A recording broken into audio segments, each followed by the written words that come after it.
Yes, good day. Welcome to Moving Forward, the first episode of Moving Forward, where we would examine the TNT music industry, right? To find a way forward, to move forward. But before doing that, we have to examine the past because we have to see what victories we had and what failures we had, right? So, the show is going to be hosted by myself, Robin Foster, who will speak from a sort of a sound engineering background, and Mario Russell, one of DJ Dongtong Outlaws, one of the original DJs from that soca era, and a person that many of the young DJs now have as their inspirational what's the word for it? Guru, yes, right. And so let me begin the examination right now. David, thanks for coming on. And what we're gonna do, we're gonna speak to artists like David, arrangers, producers, and DJs, right? To see, to see if we could fit the pieces together. All right, so Mario, you start the ball rolling, man. You knock the shine off the ball, and I will come and whoop after. Go ahead. Important that we know a little bit of your history, and the struggles that took place from when you started, and that's the first thing. Struggles with the band, struggles with your singing, some of the hardships. We want to. So we want to give the impression that success is not just something that happened overnight. I was there part of when you were actually starting to blossom in the Atlantis disco, so I know. So we just like to hear it from you. What about you starting? I remember Rolls Royce days. So I know part of the little history, but I know it too clearly. So if you could give us a little history, that'll be appreciated. Okay. Well, the first thing is that I actually started at the age of 9. I was going to Belmont Boys RC School. On weekends, I used to practice with my band called the Inlax. And we were actually professional musicians in this, technically, because we used to work for about $5 a gig. 5 of us, $1 each. Right? Yeah. Depending on how things go, it might be $10. At some point it got up to 20. But I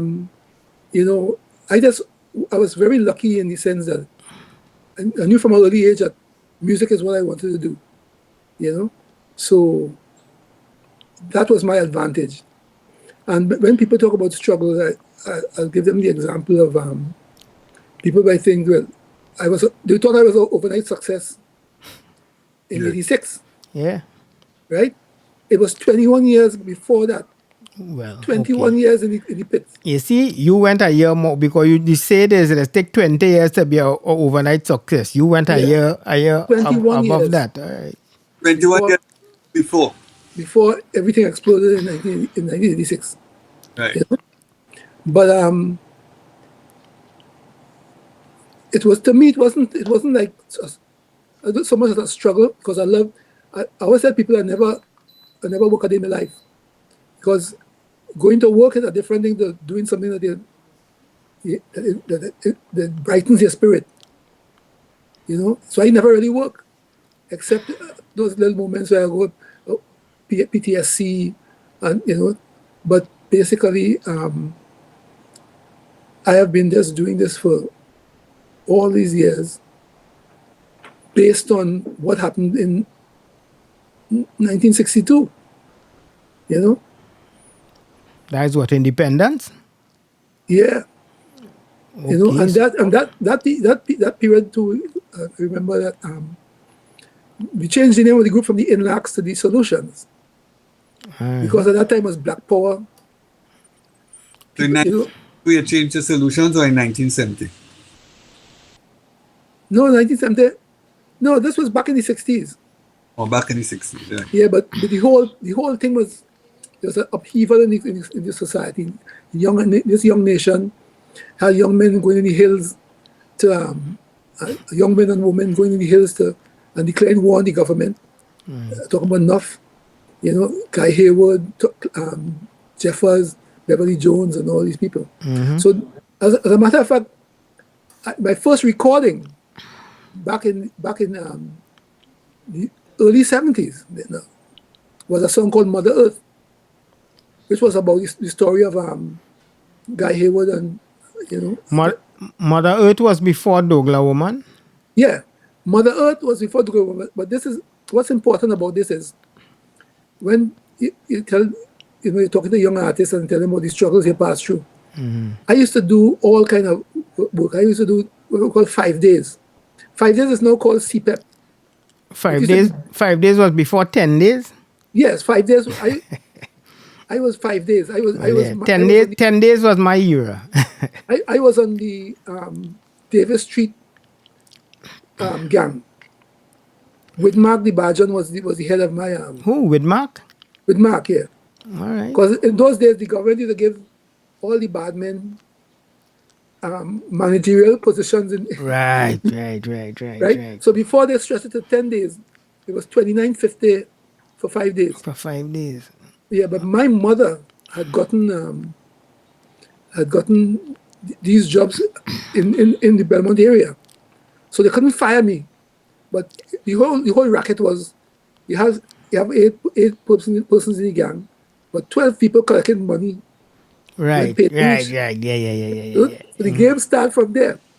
But I used to save my little money, and and I remember when I had enough, I bought my first reel-to-reel tape, and I went in the studio and I recorded Mother Earth, Wow. Thousands Without Eyes, and all these songs. When you say studio, that is what? KH? KH in Alright. the 70s. Did Right? you All right. on a record? Was that? Did you release it on a record? No, but here's the story. This is what I'm trying to show you, the kind of struggle that artists will go through. So after I save my money and I get my tape and I put this stuff down in the studio, I left the tape in the studio. So I came back now later on to sort of get it together to so I could put it out. And I find Eric, who's the engineer, Eric Michaud. Yeah, I said, Eric, where my tape? And then he stopped for a while and he said, boy, that use, that use. So all it meant was that I was a small fry. And some big artists wanted an extra tape, and they said, let me try this. So all my early songs gone. So they gave back your money, right? No, none of that. I didn't give up no money. But I didn't, I just say, okay, I went again. So they let you record free next time, right? No. What do you mean no? So they erase your thing and they compensate you at all? Well, no compensation. That is what? That is just part of the struggle of being a young artist in them days? Part of the struggle of being a young So you see where I'm coming from, right? So when people talk about, oh, I come just so, the kind of things like that I passed through. So the first song, I brought back a new tape, and my first song was Douglas Woman. Right. And Douglas Woman was a relative hit across the country. That is the first hit song I ever hear by you, right? I could remember we were standing up by Reed Lane Corner Lyman, and we had a little radio, and that come on, and then boy them say, hey, that is that boy from by the Valley Road corner there. I remember that. Officially, Douglas Woman was my first recording release. But the following year, I had gone to America with Ken Morris. I was working with him at the same time, because I was also into painting and sculpture and things like that. So he was like my teacher. So I was doing music and all the things I love to do within the circle of arts, And so I had gone to New York, and some friends of mine who grew up, Alan Jones, who was in the Solutions, I went by his family, and they talk about this thing called Rasta, and Jan and things. So, so I say, let me hear this music. And they're playing Bob Marley and, like, and so I said, well, I never hear about this thing. So I come back to Trinidad the following year after Douglas Woman was a hit. And I say, I wrote a song called I Reggae Music. I I hear know this that new song. music. So the people, all the record shops started blank me. Because they said they like I was going with Douglas Woman. Now I playing them Jamaican music. But I wasn't thinking about it in that way. I was just telling stories. So I kind of get blank with that. So I lose on that because while all the money I gained from Douglas Woman, I put it into the next song, and then that come and crash because I wasn't playing the right music. I never heard what it was released as a single, right? I reggae music, yeah, I never saw it. yeah. I only heard it because I know you and you played for me once, but I'd never heard it before that.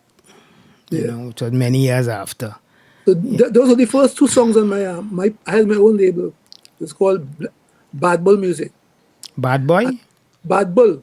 Bad Bull. Oh, because there's Taurus. a Taurus. All right. Yeah. Yeah, Okay. and funny enough, Stevie Wonder, who I used to channel, his label was Black Bull Music. Yeah, the publishing company. The publishing Yeah, Black Bull, yeah. So I said this is weird because like both of us have this what people would call a handicap. Right. We born the same time, same planet, obvious, and so he had bad Black Bull and I had bad Bull. So I was always used to fire up myself on that, and always felt like he never let nothing stop him. Nothing is stopping me. All right. So I used to go about with my little guitar playing with Richie Havens and singing my songs and things, and working in and that time now, Carly and I became friends. Carl Jacobs. So along with Patsy Holder, Carl Jacobs, we were doing most of the chorus work in Choral Studio. Almost all the recordings in the 70s, 80s. I remember that. Were us. Yeah. But you touch on an important thing there because that was the soul era, right? And Ole was kind of soul men, right? Right. And like that whole that was just after the combo days, right? That was Yeah, that was combo pop gear. That was Pop gear. We used to do pop gear. And that's how Carly and I become friends because he was in Flames right. and I was in Solutions. And so we used to kind of watch one another Katai Right. because, war is war. And I always tell people, in the competition, I let him win.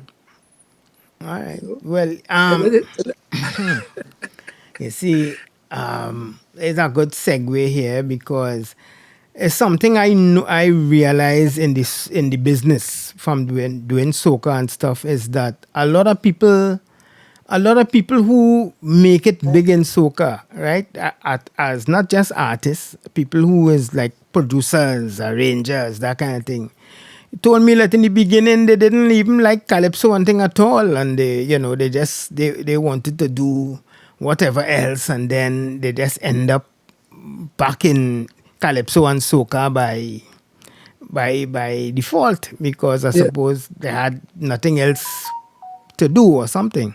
that never happened to me because, like, I enjoy calypso. I enjoy, like, I remember when Sparrow used to come to Belmont, he had a little craft in Belmont called Janet. Oh gosh. And we used to run down by Sparrow car. And so, like, it was part of the rhythm of life, It was part of what Belmont is. But Belmont was like the first open university. So I would sing soul music, but I also sing the calypso too, we would have big debates almost every household in that era. On the March Grand Night, they'll call you out and you'll discuss why Sparrow lose or Right. if you think this one, who should have win? Who should have been, right? And so all those things were part of growing up. So it was part of the life. But as youngsters, they also want to experiment with new songs and new feel and thing. And we had the advantage of only having two radio stations. Right. So when I say the advantage is this, because Yeah. Radio 16 and Radio Trinidad, you get Classica, you Right. get Indian Talent and Parade, you get Calypso, Right. you get El Mundo Ross and Latin Hour. All different and They used all to kind hear of everything. music. It was just music. I always tell people when I even went to the church in Belmont Boys the Catholic Church, and I wasn't listening to Father Graham. I was listening to the drone. All the music from the organ man and that one note. And this is in those days the mass was in Latin. So yeah, How old you is, boy? and so that stick with me. I tell people, High Mass didn't start. I wrote High Mass. It took 40 years to write that song, or more. Because that song, that drone was all Gregorian chant Right. was all, because everything in my life was music. So it wasn't about pop or anything. It's just music. And it's like I remember in school, while the teacher teaching, I tapped beating the desk and in my own little world. Until one day, Mr. Lewis, he used to close up the school after everything. He had the keys. And Mr. Lewis Lego the bunch of keys and catch me in my ribs. Because I singing, I in a completely different world there. He talking history and I talking music. Right. But Right. but I was so entrenched in the rhythm of life, which is music, that these things it's like joke now, but that is how I grew up, like. But So the pop gear thing, some people segue to other things after in a kind of deliberate way, because they didn't. But I always tell people that was the birth of this soca music. The fact that we were listening to Motown and there was Otis Redding and Sam and Dave and Wilson Pickett and all these artists, So even now when we talk about soca was soul calypso. It was. yeah, because I remember Joe Brown used to always say that calypsos mimic the music of the day, and Always mimic. right. So when it was Enrico Caruso and then was the hip music, Tiger and them used to sing like that, the goal, Yeah. the goal, and then when bebop jazz come Kitchener and them was bebop men, Yeah, and then when the Latin era come, right.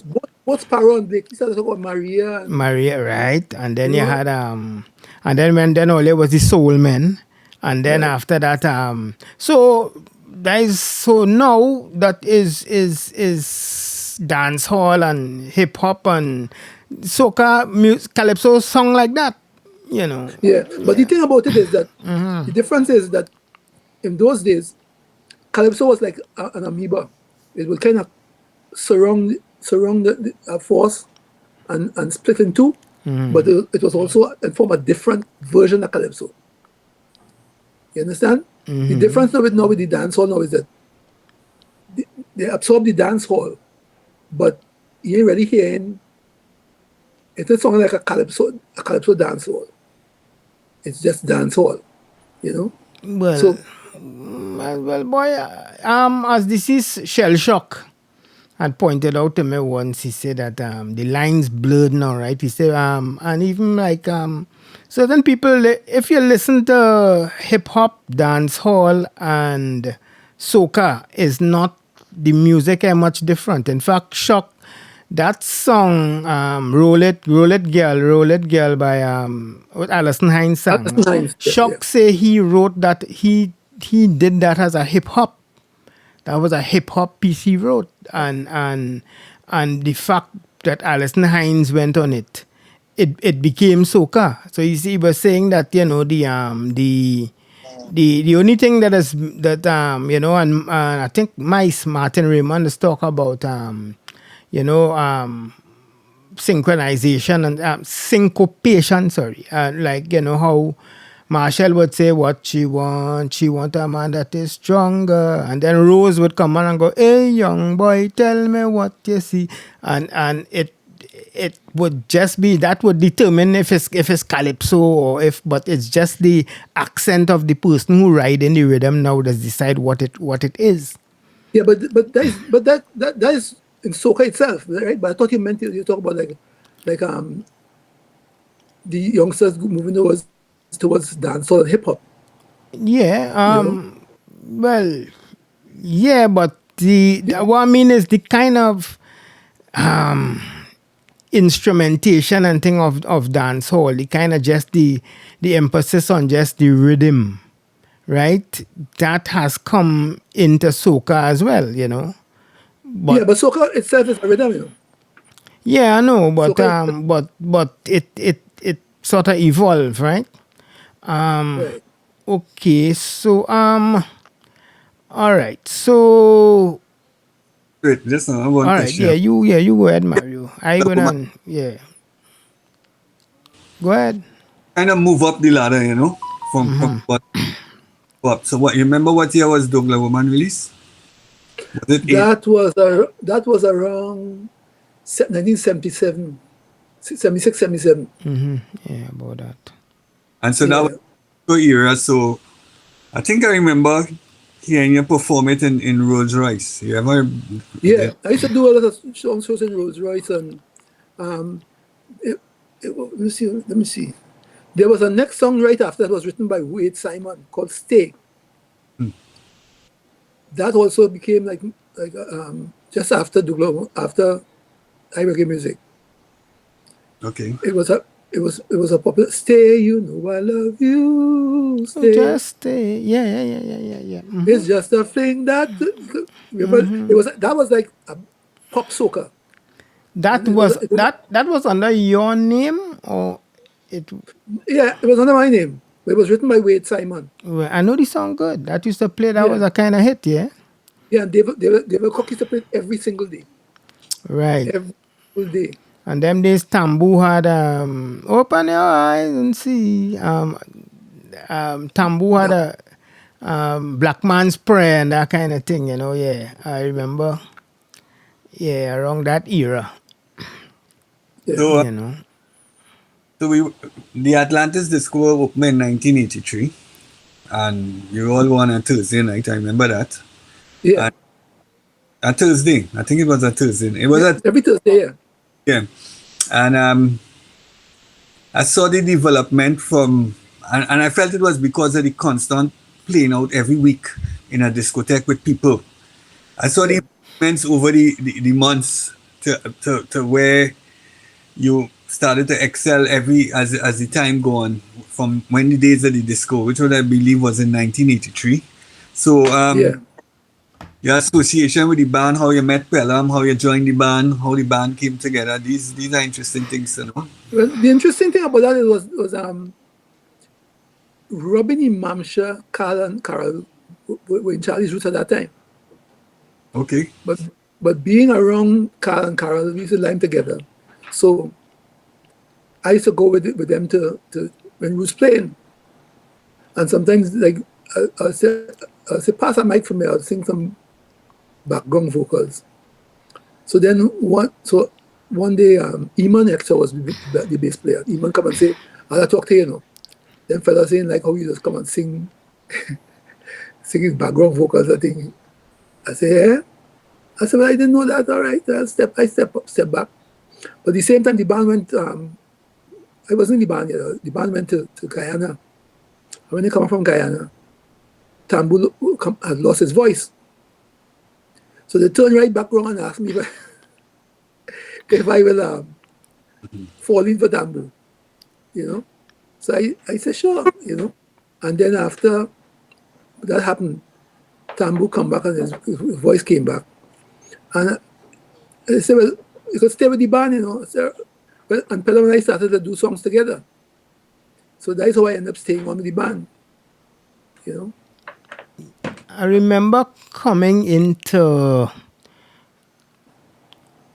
It was still KH Studio back in them days, yeah. Yeah. And And seeing you and Pelham there doing it was a remake of All Night Long by That's years after the multinational force. right. Oh, we're That was talking years about later. you're talking about, yeah, okay. All right. Yeah. That was a sort of studio band you all formed in multinational force. Yeah, that was later on. It was a kind of like an underground band. Like anybody could be multinational force, you know. Any singer could come in and put on a vocal, guitar man put on a riff, and it used to be released as a multinational force. But then there was never like any one fixed set of people. Oh, okay. What was the single, you remember? We, From the we, multinational force that you. I did all night long. Was this Paul Simon song? Did, Just did, Da da da da da da da da. no, that was Not that one. no. It was all night long. and, Soca, Jimmy Cliff Reggae Nights. Right, yeah. I did a version called, I put a vocal on Soca Nights. soca nights. Rolf Marcel was one of the people who put on a vocal too. So it could be anybody, you know, whoever fall in the studio. And what was the first release you did on Charlie's Roots? The Charlie Roots. Well, the first release was Jungle Fever. Right. It wasn't really it wasn't a Charlie 1980. Roots. That was in the early around 83, 84. Jungle No, a little before that, around 80. Yeah, 80. 80, Wow, Jungle Fever, Tiger, Burning Bright, right? Yeah. So what happened was Pedram and I put some money together and we booked some time and put on and do the song. And then from whatever sales we get from that, the following year we found out what Peter Mitchell playing and we do a song to suit the band. So it kind of come like a kind of people expect the Roots to be playing the music for Peter Mitchell. Right.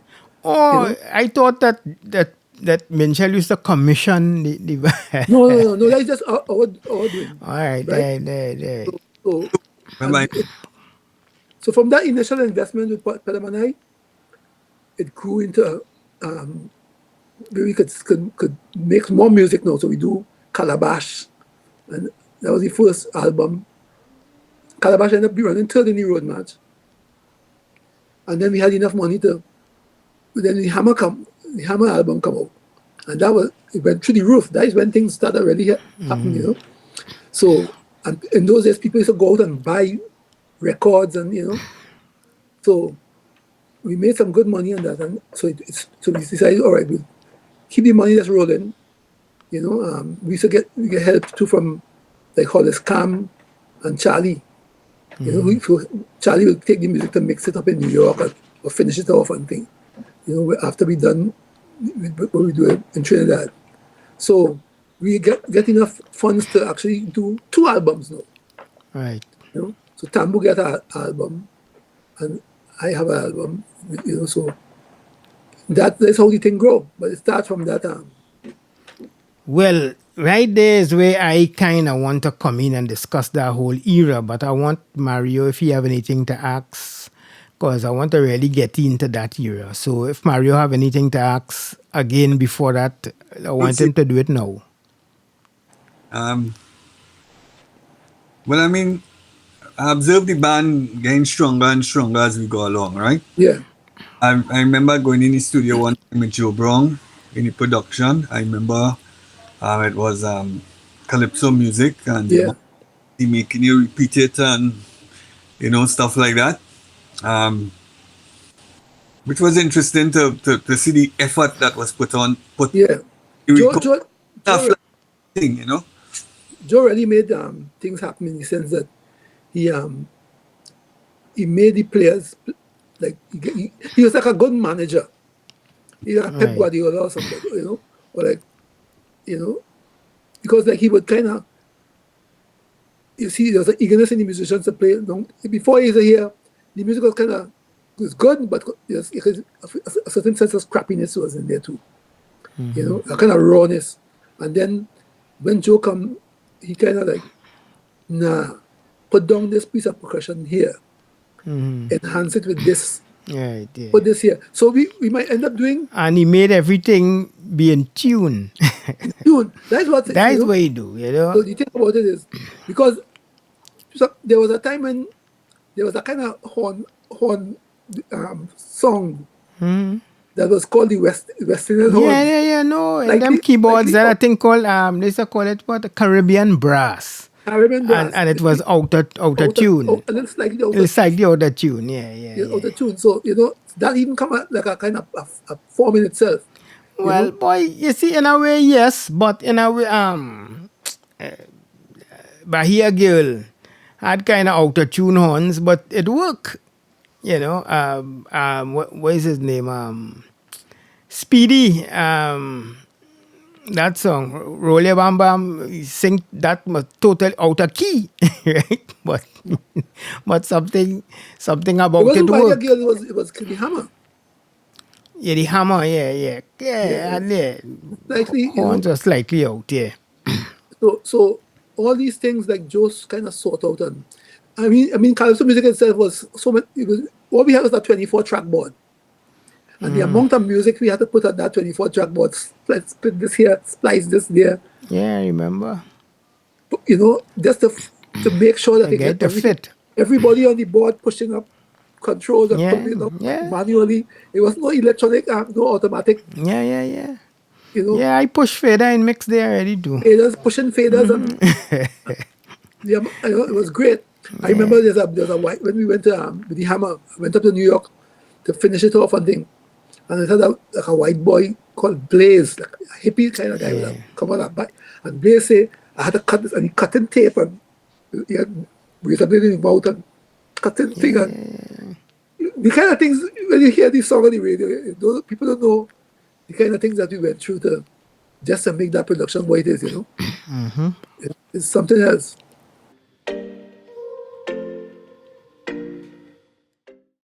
As you said, going to New York to finish things, was that a contractual thing, or when you go to New York, you would get a better mix or something? Yeah, What would determine what would make you go to the States to finish or to do everything here? No, to finish. No, I never go to the States to finish like that. It had to be I'd gone for some gig, and you get a chance to do something, So later on, when things started to really fly with the band, then the band members would go fly out to finish off the record by Charlie in the studio. Right, I remember that when Charlie finally built his studio. Right. He had a Neve board. Still have it. Yeah. And even a Studer, that was the standard at the time. Standard at the time. And Neve had a kind of warm song. Yeah. It's the best ever. Still, nothing songs like that, but up to now. Yeah. They try and had 3 million people making all kind of things to try to simulate that, all kind of plugins, but that was the sound, So, all right. So, if you didn't have to go to New York to do a gig or nothing, it would be fine for you to finish it in Trinidad. Was there any advantage to going to finish it in New York? Not that I know of, no. I think most of the finishing off was not so much in the music, but it was the final production, the jacket, the mastering. Mastering. The mastering was the thing, Right, Sterling yeah, songs. Sterling song. Yeah, go through mastering people, and still a lot of people still use them, All right. All right. We're talking about the way forward now, right? Now, okay, Mario, you, what was you had any problems with as a DJ, the sound of those records compared to the foreign stuff you would be playing? Well, first of all, the music when we serve David on Roots music, it was like a new generation of music. Yeah, Was a different style of calypso than how the traditional calypsonians were singing calypso. So it was a welcome change. It was an audience that was happy to receive that new style of music. It was like revolutionary type of soca at that time, yeah, you know, and people was going for it. It get away from the old calypso things, you know, and that went on for, well, let's say, the whole 90s period. People had liked David's music right through over the 90s. And, as time gone, the music will always change over the years, right? So, um, with the changing of the music, of course, if you want to compare it to now, um, it's still, I always believe a good song is a good song when you could hear it. Eh? I mean, from a DJ perspective, if I hear a song, I could tell if it how good it could be. You know what I mean? I guess the average person could tell too. You just have to hear it. A lot of guys, it must have the nice melody and the nice chorus and the sing along chorus and stuff like that. And once it have these main elements, a good rhythm at one time, now it's a little kind of confusing, I find.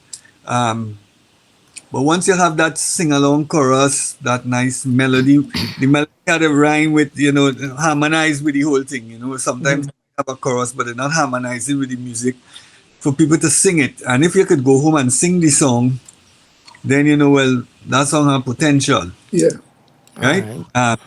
That's a main aspect in the music. If you hear a song and you can't go home and sing it after hearing it a couple of times, then it ain't that catchy as Okay.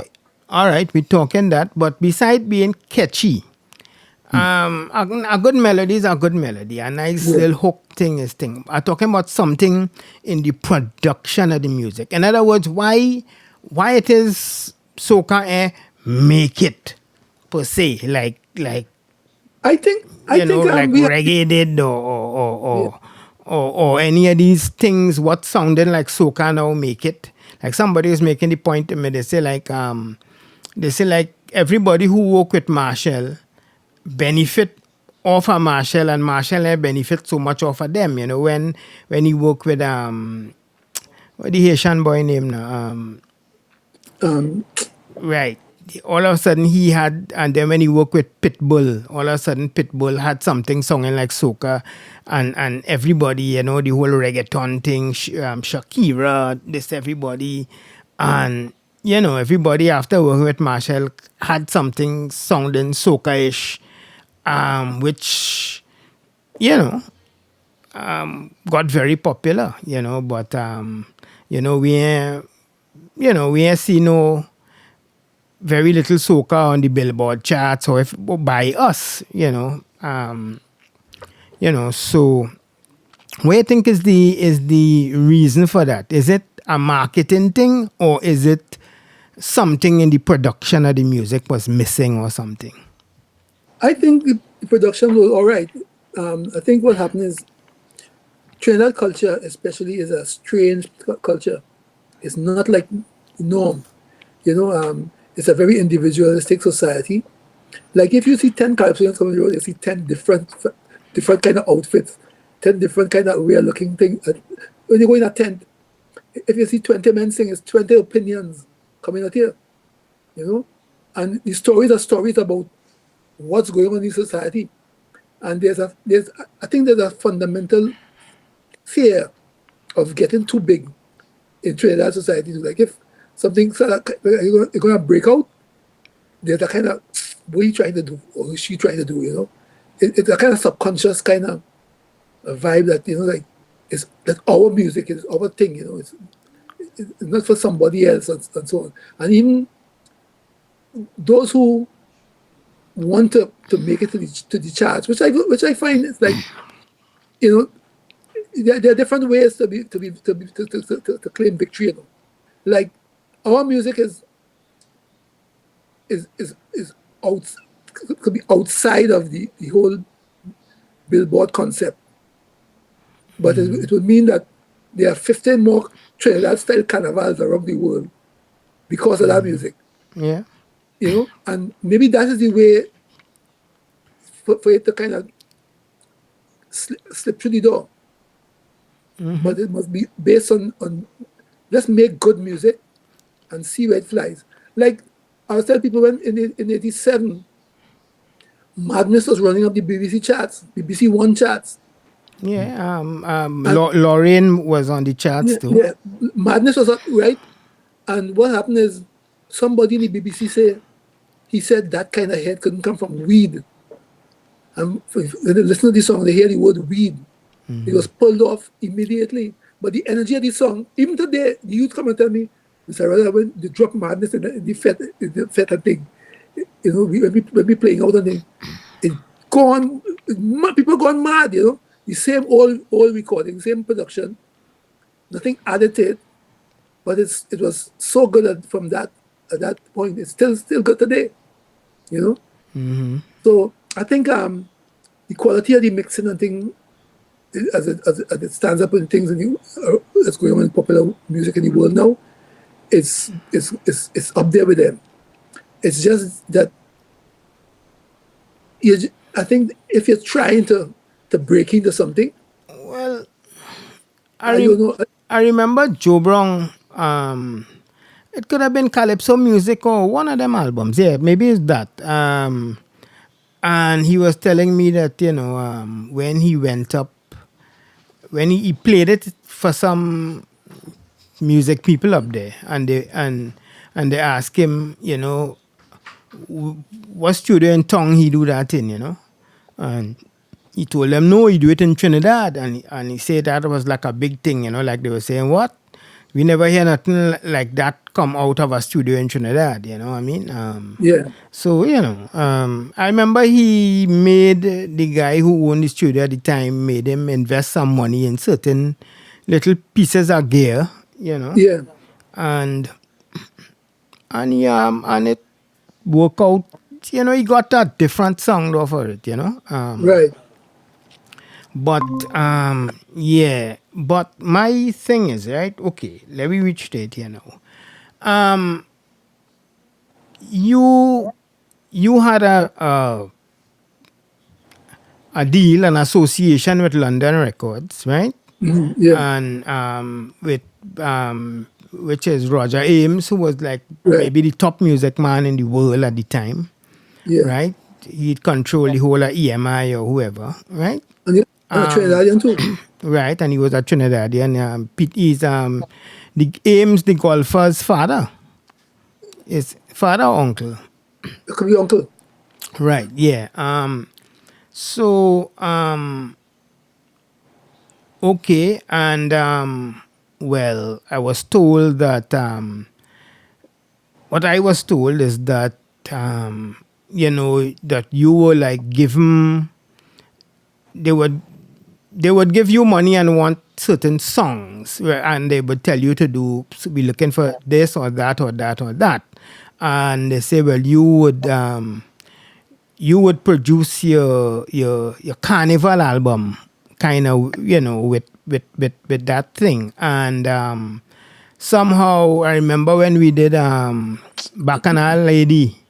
We say, well, okay, that have a kind of Belafonte feel, and they might be looking for that. And then you come and you told me once that they were looking for oldie, and you did sing a simple song. You did one of them Sly Stone songs. No, that was years after. No, that was during the time of the that was on the Frenzy album. London record. That was which album? The Frenzy album. But the thing about London is that London... No. There was a song you did, man. You did over a pop song in that era. And you told me that they wanted an oldie and you did this. And but the fact of the matter is, like, they didn't get probably the song that they wanted. No, that's all talk. All right, well, wait it. Tell me what it is. First of all, Eugene Mancy was the head at London say, we have probably the best artists in our stable, as they call it. you know, and we don't know what to do with him, right? London made every mistake in the book. You know, like they got me on Terry Wogan show, which is like it was like the Johnny Carson show in America. Yeah, When you get on yeah, that, yeah. you get Terry Wogan, but under the rules of Terry Wogan show, you cannot advertise who the guest going to be. People must be surprised by the guest. London put a little ad in a black newspaper about watch out for David Rudder and Terry Wogan, and somebody saw it and took it to Terry Wogan and him. So they blank us. After a lot of begging and negotiation, he decided, all right, you let me come on, but only when the liner notes at the end of the show, when the liner notes going up on the screen. But I You remember know? one of them guys, some Steel Pulse it was, when I worked with them, sometimes they told me,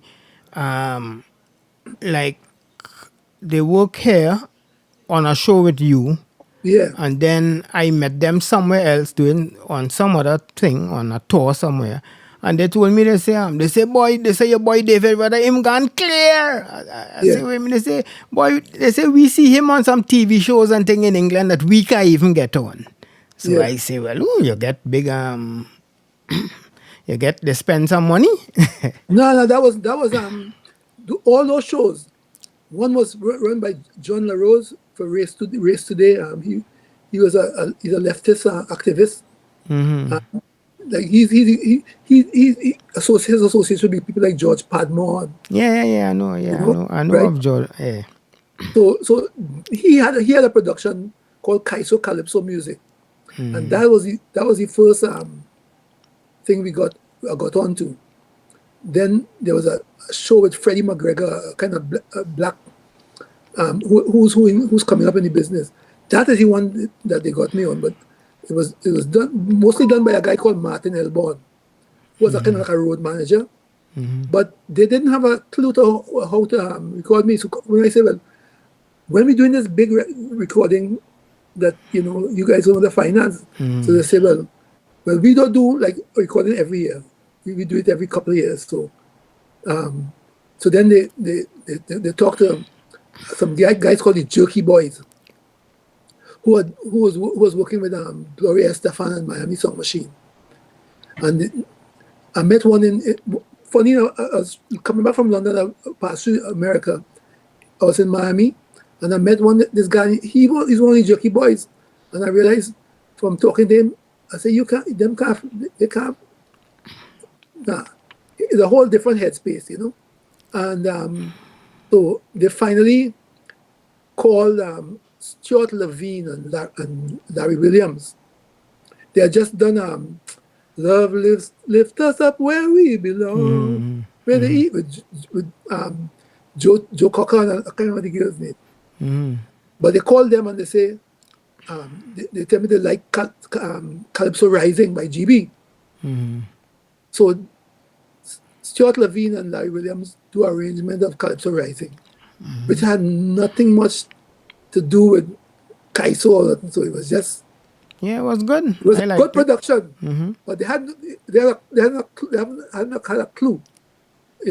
They just figure out something, and it was a really produced but different sort of thing. But I was still waiting on the music to.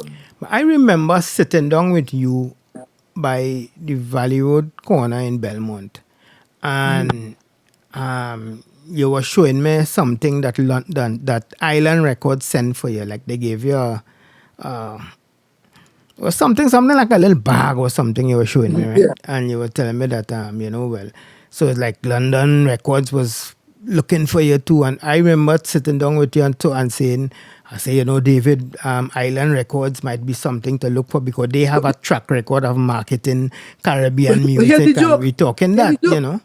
Yeah. What So happened I was was, one. So do you think that Ireland, would I do a better job than London I feel so. in pushing the music forward? That's how I met Cathy Ritchie. Cathy Ritchie was from London Records, but the Roger Ames came the day before, and Cathy Ritchie called me the day after, and I said, "Oh, well, I don't agree to go and Roger Ames. And she said, Chris was, I'm so sorry to hear that because Chris just told me to try to get in contact with you. Chris meaning Chris Blackwell. Chris Blackwell, yeah. So it was like, oh Lord. She said, I'm so sad about it. We remained close friends till she passed away a couple of years ago, rest her soul. But she was like, she was fighting so hard to get me on Island Records, you know. All right, because let me fast track to some 10 years ago or so. Marshall Montano was on Atlantic Records, and I remember he took a year off from performing in the carnival, and I remember him going to like Switzerland, Sweden, and all kind of places and working with different producers, right? And like I remember that. And like somehow they never got the song again, you know. So I but say he was trying different right, you know. So I was wondering, all right, to be frank, I was wondering if it is that Marshall in this time and you back then, if it was that you all were just cool being like big fish in a small pond than going to be small fish in a big pond. I was just wondering if that was if that was part of the equation. I mean, you all could make a good living within the carnival diaspora. You know, if that held back anything. Well, I always wanted to play music for anybody, you know. I mean, you have your Caribbean captive audience, and then there's the whole world to kind of conquer. And, I mean, I traveled all over the world.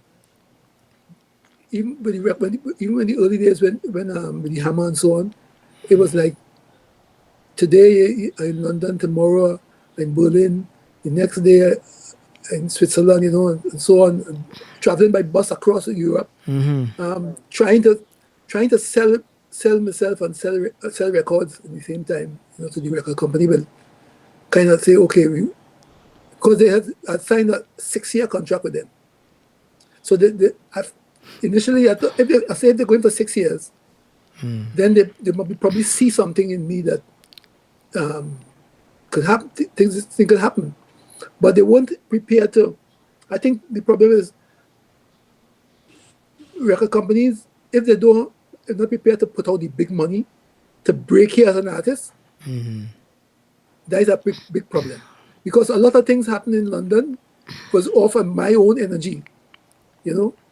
And London just kind of jump in and say, let's follow that and see how it goes. But I think if it's a new kind of music that they don't really know how to market. If somebody come and say, this is $10 million, break this artist. What we doing? Give me a program. How to? If you watch even with Bob, there was a whole. He went to do all the university tours, you know, like in the summer and so on, and then they get him to front a couple of shows for established bands. Yeah, Bob was performing with guy who sang Guava Jelly. What his name? Johnny Nash. Johnny Nash, because I remember just the other day Richard Bailey was telling me he was the drummer on the tour and Johnny Nash. Bob used to write Johnny Nash songs. Right, okay. But before the Bob Marley, we know he was around since we small long time. We know no nice time. Do you do all them songs? But you know. So that was, I think we were in the same path, except the fact that like there was a little more adventure and in the islands situation as opposed to the London situation, you know. I think they just didn't know what to do. I feel what they should have done was take your same music but remix it. Yeah. Put their market, but because it already take the popular songs on the Trinidad market and remix it to suit a London market. Yeah, because I remember after they say, well, we don't really do an album every year like how you do in Trinidad. You know, you let the album ride for a couple of years, then they do a new, do a couple of years, they take and produce a new song, a new album.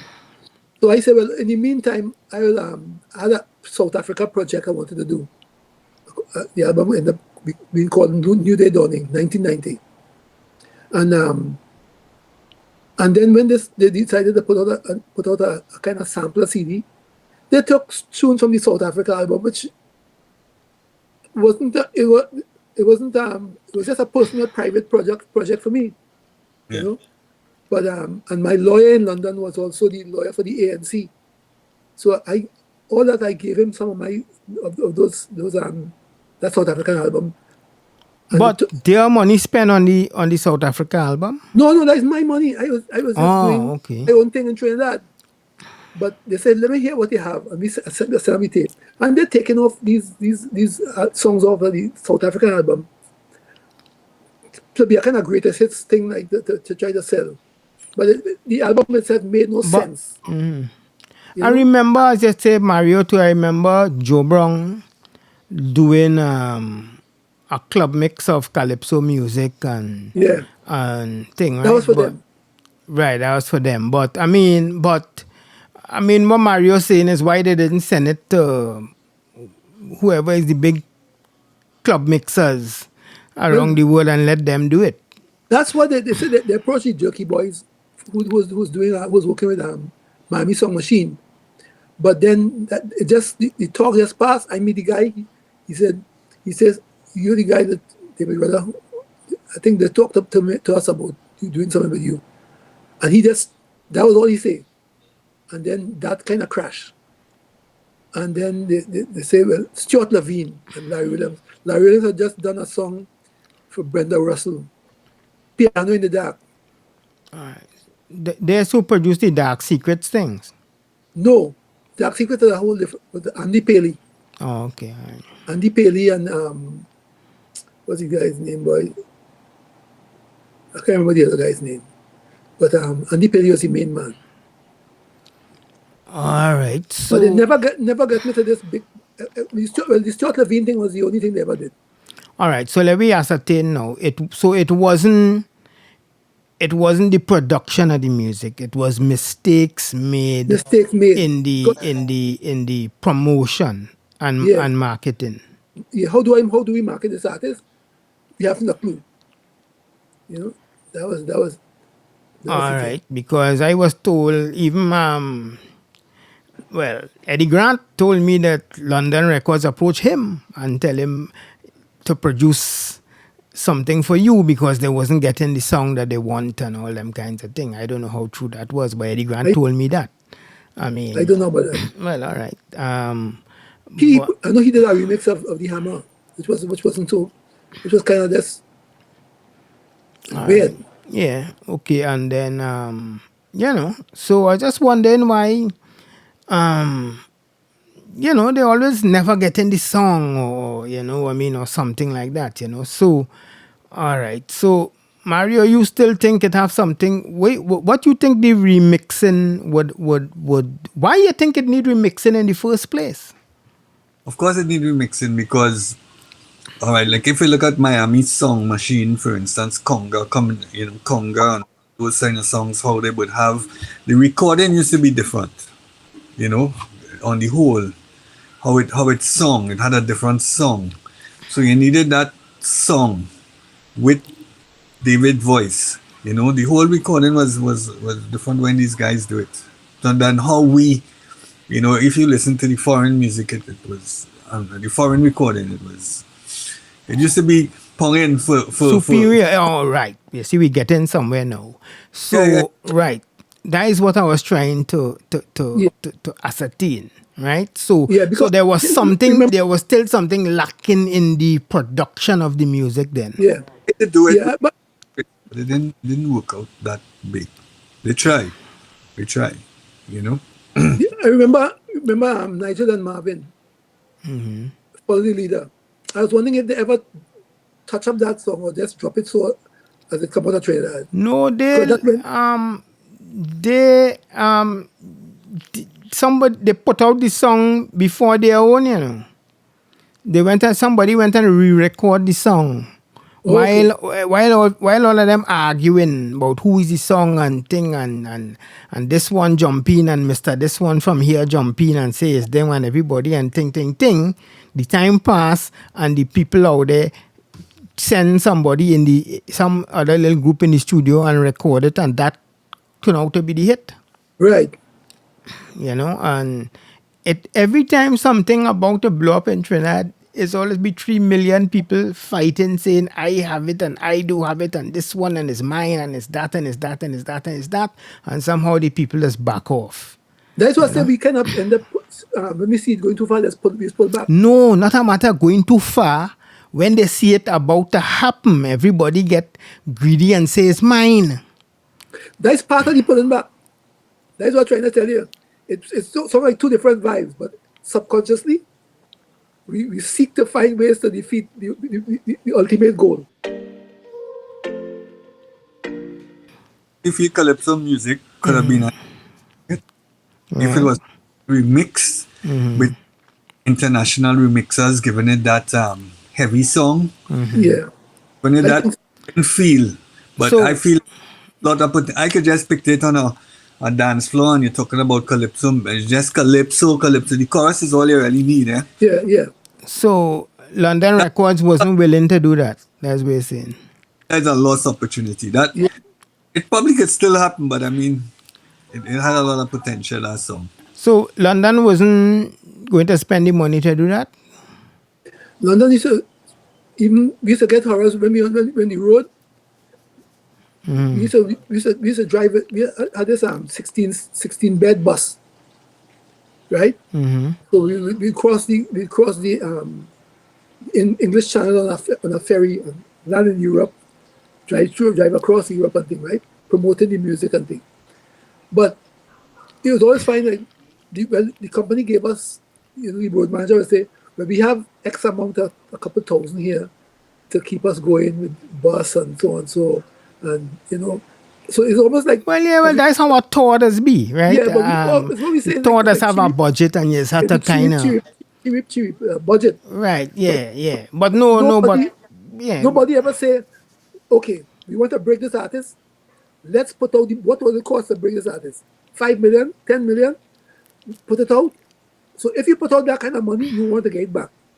So you'll go to get the best production. Best all stuff, right. But it didn't happen. It was always. But some other people here some years later thought they could have buy their way in too, but like you can't do that. No, I can't do that. Right? You have to But you have to know, you have to have a purpose and a plan, as opposed to the tour bus funds and, there's a different, right. that is just. All right. So okay. So what we come, so you're saying is both the marketing strategy and thing, but it still have a production element, as Mario was saying. So if that is the case, Mario, is it still that way? Yes, it's still that way. It's so still that even way. the stuff happening now could, but ironic, or you say that, I didn't know is some people is like Lyndon Livingston, who is one of our top remixers, told me that like there are some, like he is saying that that song Denise Belfont sang, for you to sweep my yard, you better what can good. He's saying that is one of the biggest dance hits of the last 20 years. Right? And so much of people remix that and they have so much of this and so much of that and as a dance song. It was like big in the whole dance circuit all around the world, but it never it never hit the radio world then. And he was saying that there was a couple songs like that, that. There was this guy, oh gosh, what's his name, boy? And the soca. Fireball. Well, Fireball, and then the young boy soca, what the whole world need. Boy, Which one come? That song gonna come back now, eh? It remixed it and released about a month ago again. Right, and Trinidad if you call that man name who sing that, nobody in Trinidad know that man name. My children hear that tune once and said they put it on the thing one the Apple Music thing one time. Right. You see that right. You see that thing you talking about. Hear that song once. And we did a sound engineering seminar here by Amar Studios back in 2001, where we brought down Dexter Simmons, who is a Trinidadian who mixed Michael Jackson and all kind of thing, bring him to do like a workshop with local engineers, right? And the assistant he brought,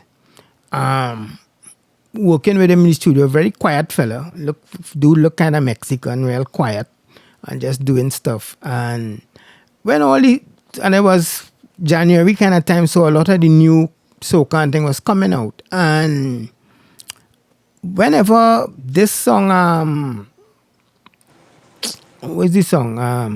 Let me hold you, let my body. Whenever that song played, he would say, oh man, there's that song again.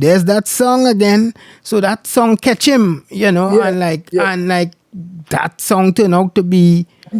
It's still that man making big money still for that. Yeah. So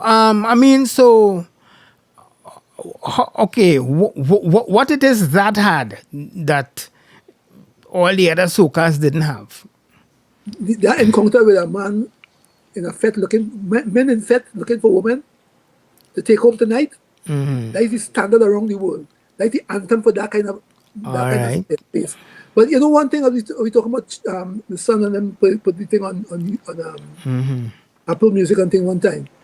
One of the techniques we used to use is that when we come out of the studio, we take a raw mix and come out of the studio and play it home and watch the reaction of the little children. Shadow gave me a story once. Shadow said once they said they keep singing the song. You play for them once. Yeah. No, Shadow gave me a story once. They take that. He's saying that Shadow partner, the man who was the big record man. What his name was again? Huh? Straker? No. The big the man who discovered Madonna. Oh, Seymour Stein. Seymour Stein. Right? Yeah, he was saying that, Seymour, when he was in the studio and Seymour came in the studio, they had a guy who mixed the and the guy said that when they were mixing the song, they would go around the road and pull in like 2-3 youths and bring them up and just buy food and drink something and get them. I tell them nothing there and just had them lime in the studio while the man mixed the and if they dance, that's you good. Believe it, Yeah, take that music home and put it around the head and they start singing, oh, big bad soca. Every day you say, but you have him. Because what yeah, but look at Bungie, when Major Lazer was the top remixers in the world when they do that them songs and thing, and I like it, but what it is, why we do hit the final, why we don't go the full distance, Remix. When I used to play music in the disco, you always calypso would happen, but a foreign record would have an introduction, which they didn't used to focus much on the calypso. So you'll have a nice heavy introduction that makes it interesting for the DJ to want to play too. Because DJs at that time like to mix and they needed a little introduction. So you find it's more difficult for a DJ to put a song on that don't have that little intro or something that could make it easier for them to bring in the song. So all these things help. All right. Now, whether you acceptance of a DJ. As a sound engineer, what I would tell you, from speaking to other engineers, even in New York and all kinds of things, they always find that soca and thing have too much in it, right? like they need to use less instruments, so the drums need to you know to be less cluttered with something else, and and like they say, like, okay, in reggae, then it would finish, the strum would go up, up, up, up, up, up, and it would finish. Whereas in soca it would go and it wouldn't, and the space they're saying is what they had a problem with. Could you and hearing some of the production with Joe Brown, and I would hear some real nice elements in the music, in drums and whatnot, because calypso is about rhythm, and rhythm is make your feet to dance. And when they're doing the mixing, it compressed so much that you don't really feel it. I remember a joke where if I was critical towards roots music, it was heavily compressed, like for an album. Yeah. It didn't have that heavy feel for like what you want in a club. So that was that was the real thing, but there was a lot of nice stuff inside of there that wasn't brought out. That feel to come out. You know what a good, one of the best songs coming out of soca music? That Byron tune, Tiny Whiny. Right? Yeah, because he understood the quick kick. He wanted that heavy kick, and he understood. I think Tiny Whiny was the first ever soca that used a drum machine, or something like that. He understand it. He wanted you to feel the music, Yeah. Once, even though they play that now, it kind of come out at the one time, I think Leston did that, right? Yeah. Yeah, Leston was saying that the boy from up in the Valley Road there, Vino, what's called him? Go from in the lane there by all drummer. Sammy. No, not Sammy, man. Older guy. Well, I forget the names like that, boy. Errol Wise? Errol Wise. Right? Say Errol was supposed to be the drummer. And Errol didn't come in the studio on time and they wanted to start. So was Unku and Leston in studio. And Leston say he sees some matrix drum machine or something and program something and playing, right? And like he said that when they start and Unku play the bass and thing, right? And then when Byron come in the studio, Byron say, who will I get the drum? You say like Matrix or something like that, right? And then when Errol reach in the studio, Errol say, who will I get the drum? He said Matrix. And Errol say, look, I still have to get paid. And all that. I remember Leston gave me that story, But I don't know. So, all right. So let me reach down to what is the moving forward, what we need to do. Want me to answer that? I want both of you to answer that. And I listen to some of the younger DJs of today, right? DJs like intros, a clever intro, however. If you look at a lot of the hits in the past, you would see that an intro will help. So an intro will make sure that you get a little more, you will get a little play. Even if the song ain't up to mark, that is the first step, an intro. A rhythm intro. I've even hear a lot of DJs playing rhythms up to today, up to now. I mean, modern DJs, they're playing rhythms if they could get rhythms.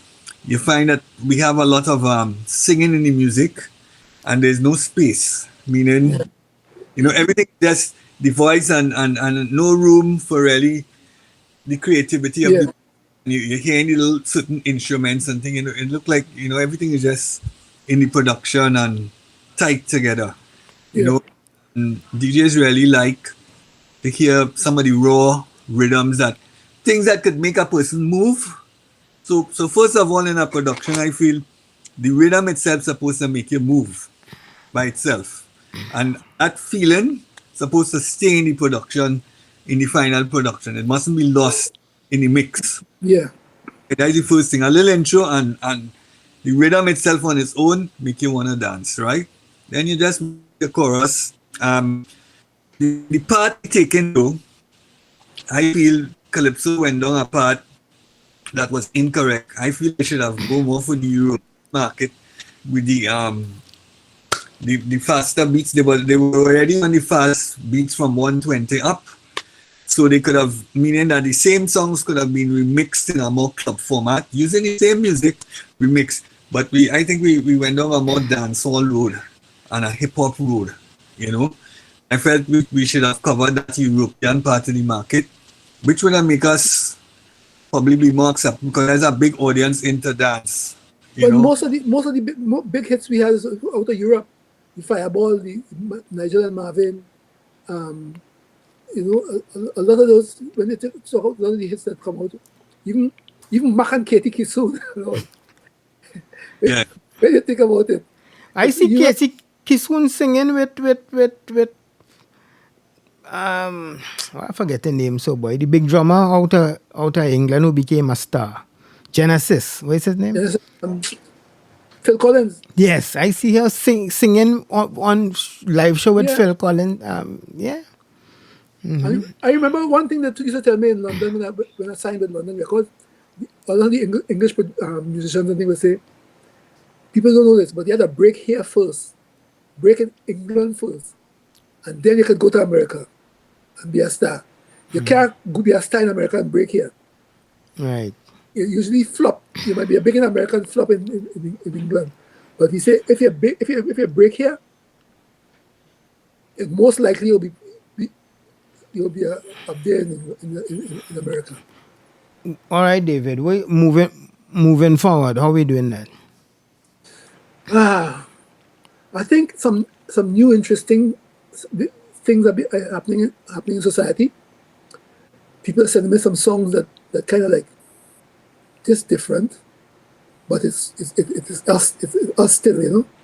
So I think from my experience, from what I've heard so far, it has really piqued my interest, and I'm able to say, from my experience, do this, say this, do that. That is too much of this, too much, you know. But also they want me to actually sing the songs on the tracks they send in too. Oh, You wait. Let me get some clarity on that. This is you performing with other people.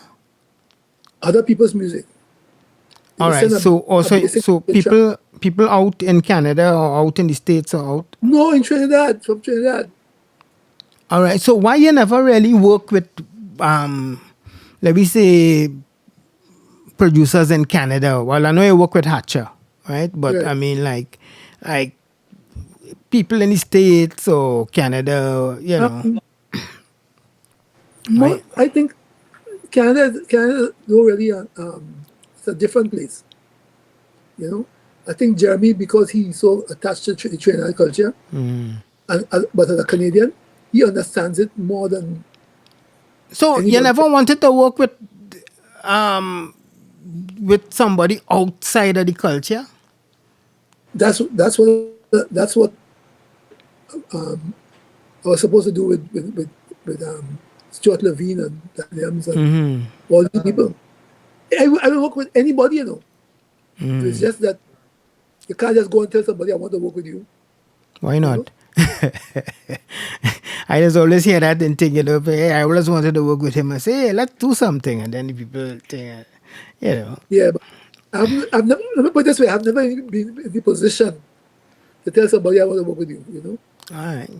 So people hear your music somewhere and call you and say they want to work with you or whatever? They call me and tell me that my music inspired this particular song that they're doing, and thanks for that and things like that. But you know, like the only thing I've worked on with several people was the production of the Wild Orchid movie soundtrack, Okay. because Andy Paley wasn't giving Zalman King, the producer of the movie, the right music as far as he was concerned. And the only song he liked was the one I did, Just a Carnival. Okay. So they hired me to kind of join them. So I ended up doing about 4 songs on the album, you know. and they took all of them. All right, but sorry I interrupt you. No, Tell me, well, you was on a roll with the way forward where they just asked you to clarify. yeah. Where you continue? But I get some tracks from Trinidad, and I find it very interesting. All You right. know, it's just that this lockdown have things kind of crazy. I can't go in studio, but and Okay. and there's a guy who from Europe who believe in Trinidad more than Trinidad believe in itself, and he has done a set of work too that something real interesting, All right. and but it's all so I think whenever the country open back up again, some exciting new things are going to happen. Great. All right. Now, my little 2 cents in it, right, is that music is supposed to be presented properly. All right. Everything is supposed to be presented properly. All right. So if we could take a little extra couple hours in the studio, thinking things right and things sure. But somehow, I think what we really need to do is make music for ourselves, and we supposed to like it. And once it's good, then outside would like it. It's like in the early days of rap, hip hop and stuff, right? They broke all the rules. They actually had stuff singing distorted, right? Which was Yeah. which was a no in the thing, but that became part of the sound. You understand what I'm Yeah. saying? Frank, in Jamaica you would hear things recorded in them studios where they would do certain things and would go into noise and all them Yeah. kinds, but then that become part of the sound, right? And then people like the Police and thing who recorded in big studio trying to get this kind of sound like that, that is when you're kind of happening, right? So Yeah. I just think we just need to do good music. Another, all right, as I was explaining to somebody the other day, right? I was reading something from Barry Mann and Cynthia Whale, some of the biggest producers, right? They wrote 100 Ways or something, and give Quincy Jones the text, and they were saying that what makes a hit is honesty, is the honesty of putting. I mean, that's why they say Sparrow write most of the songs he sing, but it's a song like it coming from him because he put it over with that honesty. All right, so and they're saying that's what does make a song catch people when it songing like it come from an honest place or whatever, right? Yeah. So I don't think we should really I don't believe in saying I'm making a record to go on the Billboard charts. No, I don't do that. Make music. You just make music. Make That is what, music. that is what I'm saying. Well, And believe in yourself. And you Yeah, and right. But we That's had the problem we have. but we had to get the marketing side together. And now with the internet and thing, you still have to be with the. You still have to get into the machine. Is the. Yeah. The thing too is that now it's a little tougher because like long ago you do an album and it sell real good. You sell 50,000 copies and for $20, so you have $100 and something $1,000 to work with and whatever the case may be. Now you put a piece out and you get it on Apple or whatever quick because somebody go with it one time. There's no like going in a record shop and say that. Yeah. But I mean, no, but the other side of that is that okay, if it would have been what 10,000 people buying the record or whatever in the record shop, the market you have now is millions and millions and millions. So the ones who would want the record and want to see the nice picture and read the liner notes and thing, right? You could still sell a lot more than that 10,000, if you understand what I'm saying. But the thing it's about just to it is, get like, it out. A lot of people don't have like if you rent most of the youths now have their own little home studios and they're working on that, right? Mm-hmm. But a lot of artists now still have to go by a studio to do their work, and they don't have the kind of funds to really sit down and say, let me Nah, take that all off. I studied the song last night. Take all that out.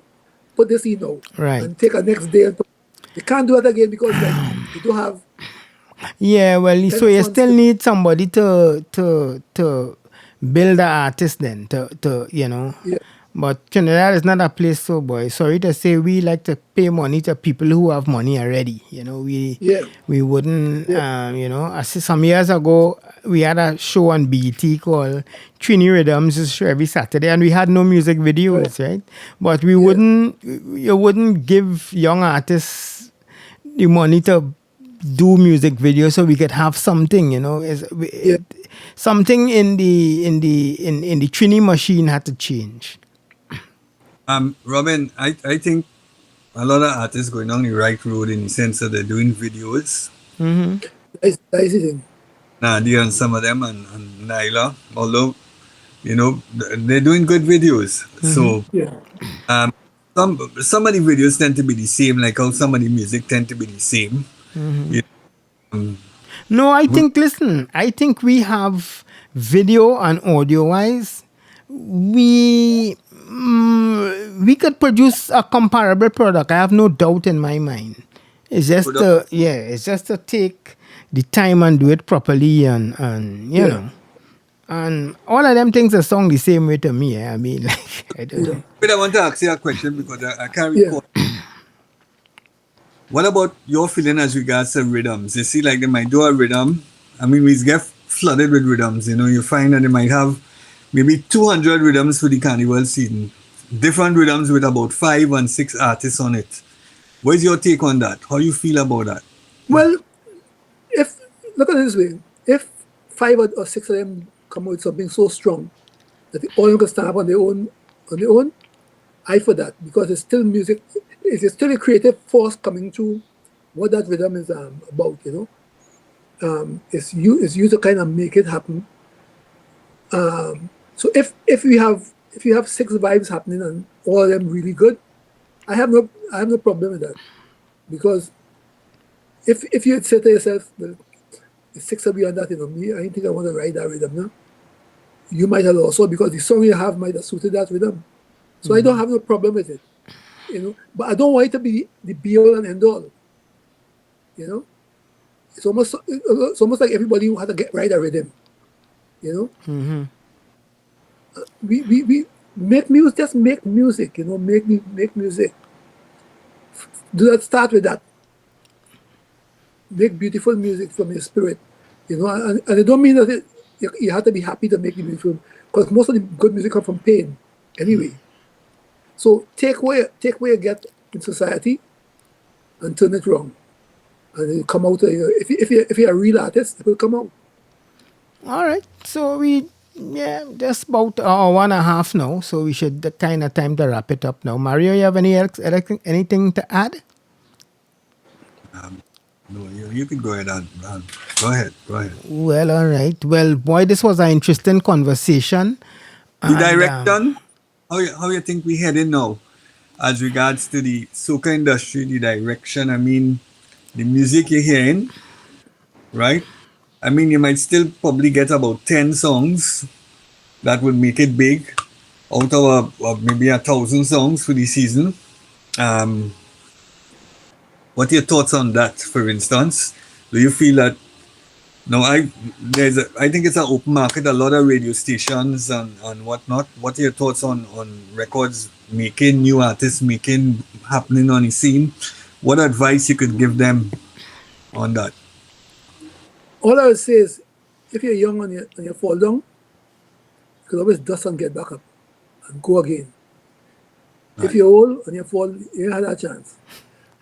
All that energy you have now, instead of putting it in negative, put it in something creative, put it in the music, put your spirit and soul in your creation, whatever aspect it is about, do it. And remember, the main thing is this: it took me 21 years to be an overnight success.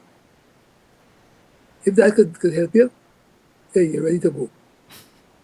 Yeah, you don't find that from the hearing of the music, you could tell that people want to be a success right away.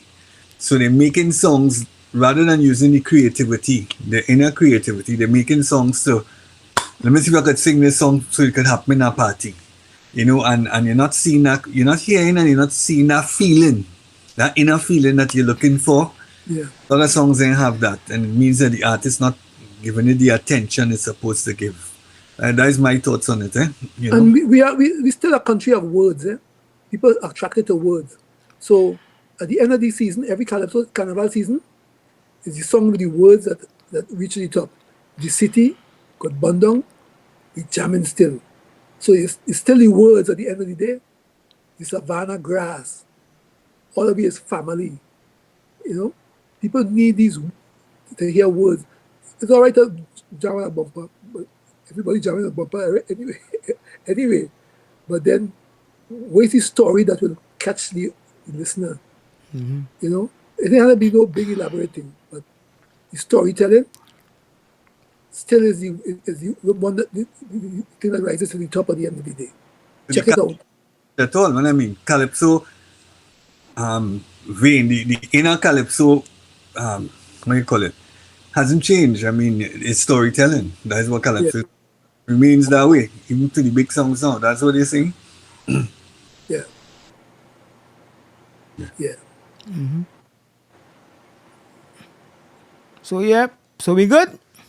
Yeah, we good. Well, all right. So this was a nice session, and I know a lot of people after they hear it would have something to say. So maybe we could do something kind of interactive, or we would put it up and have people comment, and we would address the comments, right? So David, it was nice talking to you. Nice talking to you, Mario. This was a good show to start, and we are going to continue in the weeks ahead. And okay, so we cool. Thanks for having me. Nice, great man. All right, nice. Okay, Mario, later. All right.